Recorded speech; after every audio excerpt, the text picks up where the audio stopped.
Hello chers Césiens, bienvenue sur C0 Academy. J'espère évidemment que tu es abonné à la chaîne YouTube, que tu as activé les cloches de notification pour recevoir nos prochaines vidéos.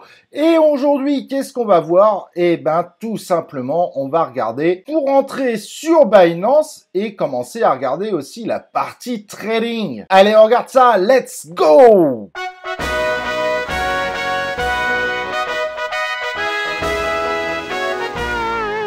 Donc, si tu n'es pas au courant, Binance est l'exchange, donc une sorte de banque crypto-monnaie la plus populaire actuellement sur le marché, et ceci depuis plus d'un an. Et cet outil a l'avantage de permettre de faire du trading dans l'univers des crypto-monnaies. Mais attention, le trading reste une activité à risque, il faut impérativement te former pour réussir à faire des performances et à limiter au maximum les pertes potentielles. Je vais donc pour le moment te laisser évidemment avec une partie de vidéo que j'avais déjà faite sur la chaîne principale et ensuite on se retrouve pour les éléments de trading. Et si tu n'es pas d'ailleurs très pote avec la langue de Shakespeare, pas de panique, comme tu vois en haut, tu peux changer directement la langue et mettre ta langue d'origine. Ce tutoriel sera fait sous la langue française, mais tu pourrais très bien choisir une autre langue. Donc sache que tu as évidemment le lien en description. Ce lien est très important car il va te permettre de baisser tes frais et cela contribuera également à la chaîne YouTube, sachant que les frais de base sur Binance sont de 0,1% pour les trades classiques, ce qui est déjà très intéressant, mais finalement vous pouvez les baisser avec ce lien. Et bien qu'aujourd'hui ce soit un peu plus discret, je trouve ça assez dommage.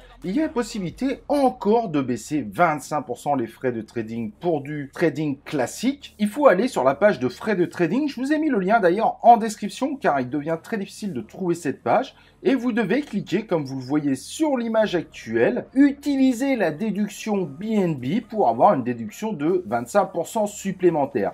Donc avec l'ensemble des astuces que vous avez là, l'utilisation de mon lien, plus évidemment ce passage des frais en BNB, finalement, les frais de trading en spot ne sont plus que de 0,07%.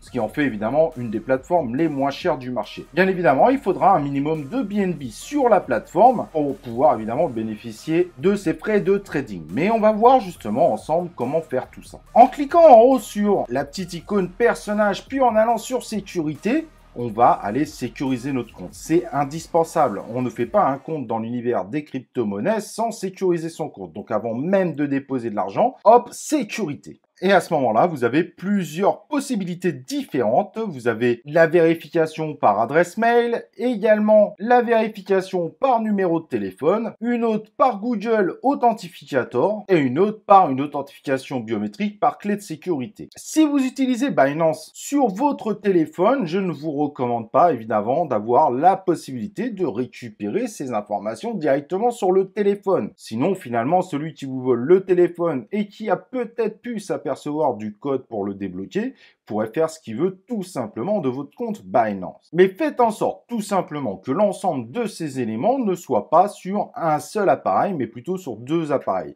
Si vous utilisez Binance sur PC, je vous recommande d'utiliser Google Authentificator, voire le SMS, car ça fait deux appareils différents.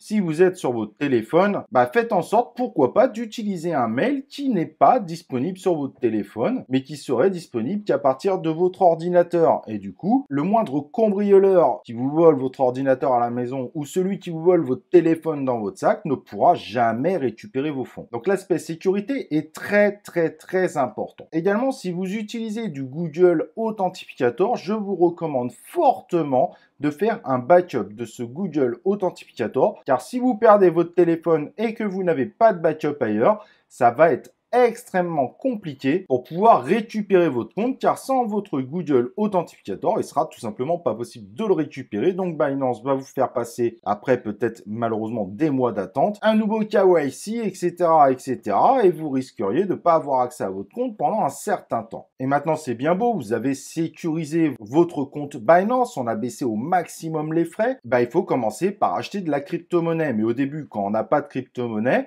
bah, il va falloir y aller avec une carte bleue ou un virement SEPA. Donc sur la page actuelle, pour la retrouver, vous allez sur l'icône en haut représentant le petit personnage et ensuite sur tableau de bord. Vous cliquez sur acheter vos cryptos et à ce moment-là, vous déterminez le nombre de crypto-monnaies que vous voulez acheter et à partir de quelle devise. Si vous êtes dans une banque en Europe, je vous recommande d'utiliser évidemment l'euro pour éviter d'éventuels frais de conversion appliqués par votre banque. Vous choisissez l'euro. En bas, par exemple, vous mettez, si vous voulez pas vous embêter et que vous aimez bien le BNB, celui qui vous permettra d'ailleurs de déduire une partie de vos frais, vous pouvez évidemment en bas choisir directement d'acheter du BNB. Le BNB est quand même beaucoup utilisé et très facile à transformer vers d'autres crypto-monnaies. Si vous continuez, vous avez la possibilité de payer en carte bleue, en virement SEPA ou directement par vos comptes euros si vous avez de l'euro directement sur Binance. Mais la première fois, forcément, vous en avez pas. Et en termes de frais, comme vous pouvez le voir sur l'image, le plus intéressant est évidemment quand vous avez déjà de l'euro sur votre compte Binance. Sinon, vous aurez quelques frais en carte bleue et encore plus en SEPA. Évidemment, selon la somme, le virement SEPA, c'est 1 euro de frais et en carte, c'est 1,8%. Donc, selon la somme, ça peut être évidemment plus intéressant finalement d'acheter en carte bleue, mais sur des toutes petites sommes. Évidemment, je ne vais pas vous expliquer la suite, c'est très facile, vous suivez les étapes. En retournant évidemment sur notre tableau de bord, que je vous expliquerai un petit peu après, on peut également déposer de la crypto-monnaie si vous en avez ailleurs. Donc, il suffira évidemment de cliquer sur dépôt, et là, vous choisissez la crypto-monnaie que vous voulez déposer. Par exemple, ici, Bitcoin. Mais ensuite, il faudra choisir le bon réseau. Et attention, cela est très important. Selon le réseau que vous mettez, il y aura des frais qui sont plus ou moins chers, mais il faudra mettre le même réseau si vous faites un retrait d'un autre exchange. Et ça, c'est très important. Si vous ne mettez pas le même réseau, votre crypto-monnaie sera perdue à jamais. Donc si par exemple sur le BTC, vous décidez de l'envoyer par le réseau Bitcoin, sur la plateforme sur laquelle vous allez retirer vos crypto-monnaies, il faudra faire un retrait de BTC en Bitcoin. À ce moment-là, sur Binance, quand vous mettez dépôt Bitcoin en réseau Bitcoin, attention, c'est pas du tout le réseau le plus intéressant en termes de frais. Binance vous fournit une adresse qu'il faudra copier, puis coller sur l'exchange où vous voulez retirer votre crypto-monnaie de façon à lui indiquer où envoyer votre crypto-monnaie tout simplement. Et ça sera sur l'adresse Bitcoin de votre compte Binance. Et de la même façon, vous pouvez également faire un retrait de crypto-monnaie en choisissant la crypto que vous désirez retirer, mettre le bon réseau. Donc, n'oubliez pas de l'autre côté, là où vous voulez recevoir vos crypto-monnaies, ça doit être le même réseau. Et vous copiez sur l'autre exchange l'adresse qui vous est proposée et vous la collez ici. Vous validez et après avoir passé évidemment toutes les protections de sécurité que vous avez vous-même programmées, comme on l'a vu en début de vidéo,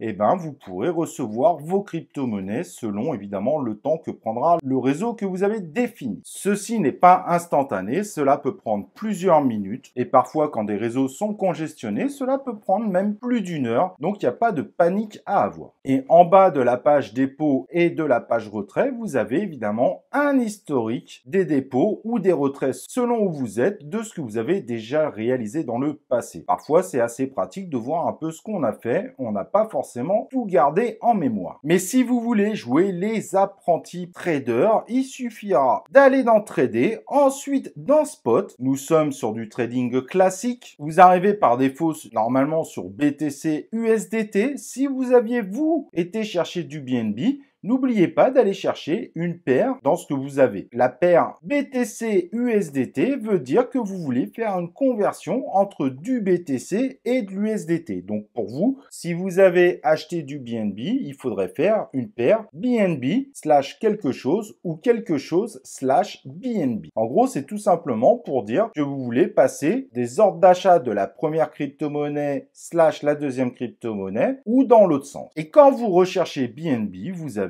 toutes les paires qui sont disponibles justement sur ce type de trading en BNB. Sur Binance, en général, la plupart des crypto-monnaies proposent une paire évidemment avec du BNB, qui est tout simplement la crypto-monnaie de l'exchange. À gauche, vous avez les ordres de vente et les ordres d'achat. Les ordres de vente sont en rouge. Au milieu, vous avez le prix actuel du dernier achat ou de la dernière vente réalisée. Et en dessous, vous avez tous les ordres d'achat. Évidemment, quand un ordre de vente et un ordre d'achat d'achat correspondent, eh ben, la vente et l'achat s'effectuent. Au milieu, vous avez un graphique, mais vous pouvez choisir également de définir les temps de chaque point ou de chaque bougie. Vous avez la possibilité également d'aller chercher des indicateurs si vous voulez trader de façon un peu plus sérieuse. Et en bas, vous avez tout simplement la possibilité d'envoyer des ordres d'achat ou des ordres de vente. Et donc sur les graphes, comme tu peux le voir, il y a ce qu'on appelle les bougies. Les éléments que tu peux voir là, tu en as des rouges, tu en as des vertes. Et donc une bougie rouge, il y a une zone pleine, une zone beaucoup plus fine. Et c'est tout simplement que la zone pleine, la partie haute est tout simplement la valeur de la crypto-monnaie au début de la période.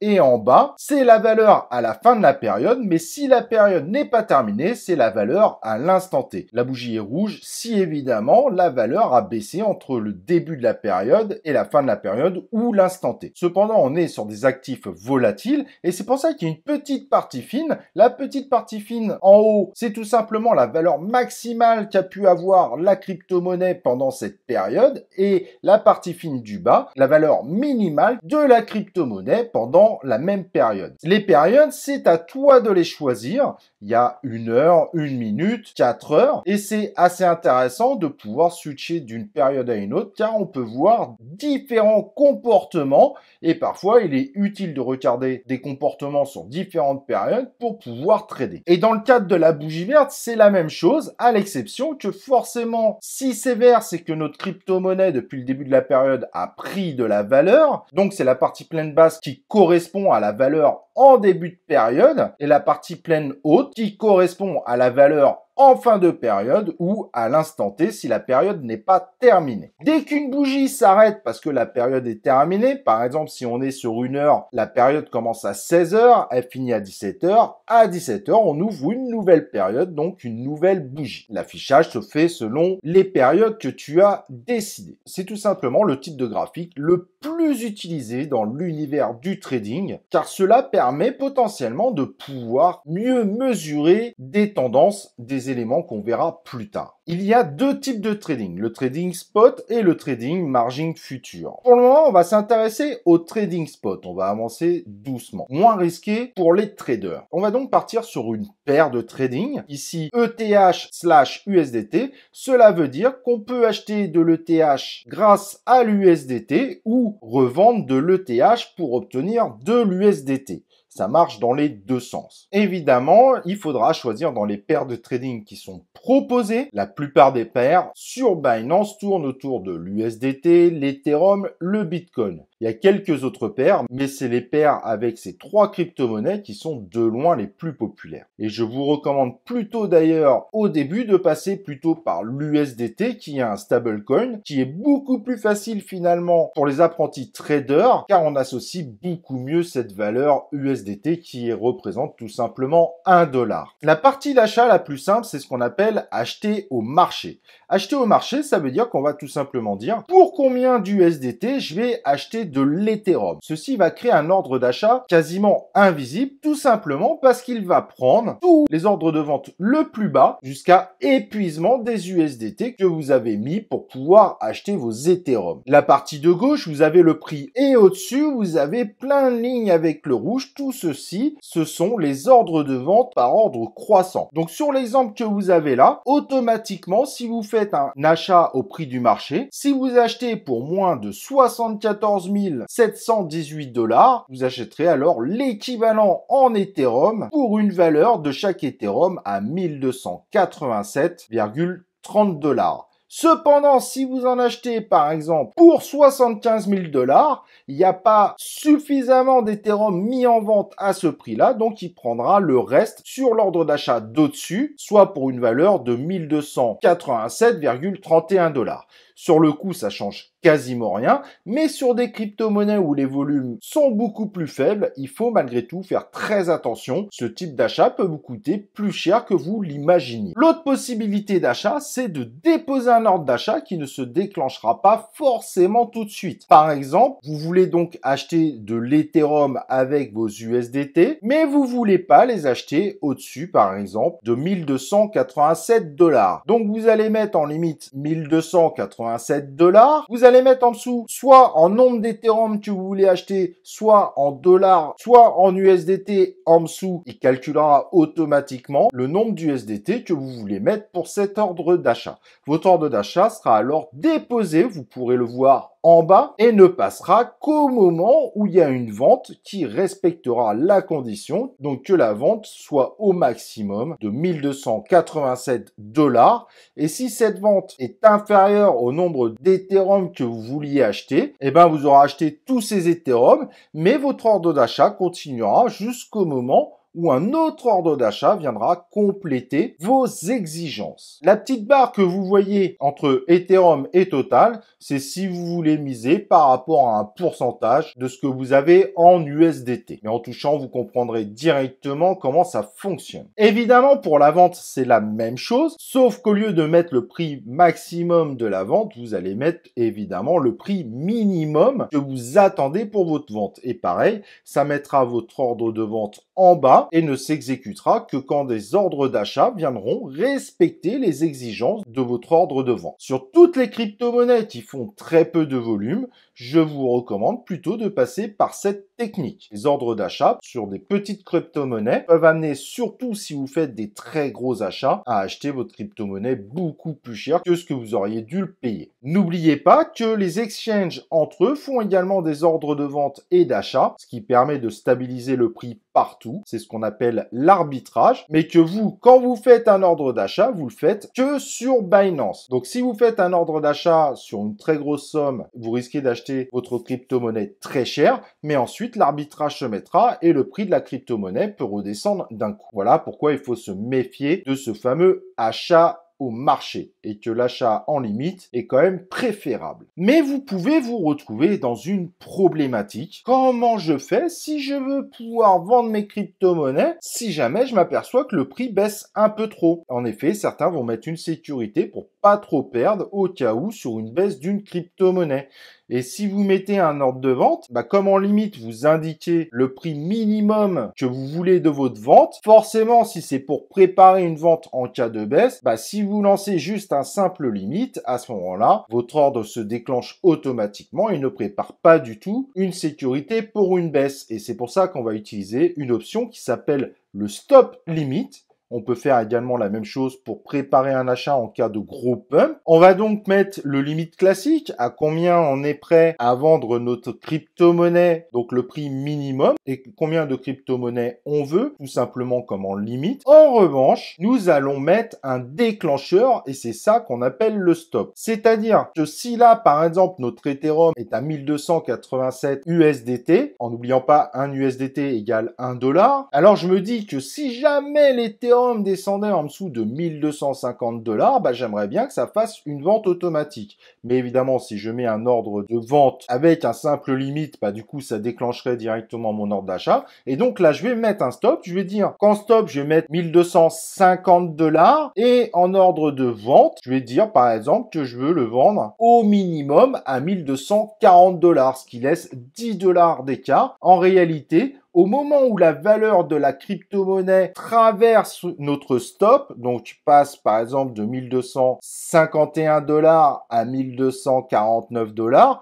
le stop est traversé et donc là, mon ordre d'achat est positionné. Attention, dans l'exemple que je dis 10 $, mais je vous conseille de prendre un peu plus de marge. Ça veut dire qu'à ce moment-là, il prendra toutes les ventes qui correspondent, mais cela ne se fera que quand la valeur de la crypto-monnaie traversera 1250. Pour pouvoir bien positionner votre stop et votre limite, nous verrons ça au fur et à mesure des tutoriaux autour du trading, car cela peut être très différent d'une crypto-monnaie à une autre. Sur l'Ethereum, comme vous pouvez voir, certes, il y a des volatilités, mais les ordres d'achat sont massifs sur Binance, à part d'une vente exceptionnelle qui est faite d'un coup. Il y a beaucoup de stop limit avec 10 $ d'écart entre le déclencheur et l'ordre de vente qui passerait parfaitement. Par contre, sur certaines crypto-monnaies qu'on retrouverait par exemple plutôt dans le top 500, ce petit pourcentage minuscule entre le stop et le limite vous donnerait beaucoup de chances de louper tout simplement votre vente. Et donc pareil, je peux vouloir tout simplement prévoir au cas où d'acheter au tout début d'un potentiel pump parce que j'ai pas envie de FOMO et d'acheter tout en haut de la bougie verte. Je peux alors tout simplement, si par exemple évidemment comme là notre Ethereum est à 1287, me dire si jamais ça passe à 1300, je déclenche un achat. Donc je mets mon stop à 1300 et je vais mettre mon achat par exemple à 1310. Donc dès que la valeur de l'Ethereum passe au-dessus de 1300, je traverse mon stop, ça déclenche mon ordre d'achat et ça achètera de l'Ethereum jusqu'à ce que, avec évidemment un maximum de 1310 $ pour l'intégralité de ma demande si les ordres déjà placés répondent à mes exigences. Si tu veux comprendre encore mieux, au moment où la valeur de l'Ethereum traverse le stop, que ce soit de haut en bas ou de bas en haut, ça envoie tout simplement un ordre du type limite. Voilà, pour aujourd'hui, je pense qu'on en a vu déjà pas mal, mais la prochaine vidéo, évidemment, on va avancer sur cette partie trading, on va commencer à regarder également des indicateurs, mais t'inquiète pas, il y aura bien sûr très prochainement un épisode 2 pour avancer doucement dans l'univers du trading. Voilà, j'espère évidemment que tu as liké cette vidéo, que tu t'es abonné à la chaîne YouTube et que tu as activé les cloches de notification pour recevoir évidemment les prochains épisodes autour de l'univers du trading. Et nous, on se retrouve pour une prochaine vidéo de C0 Academy.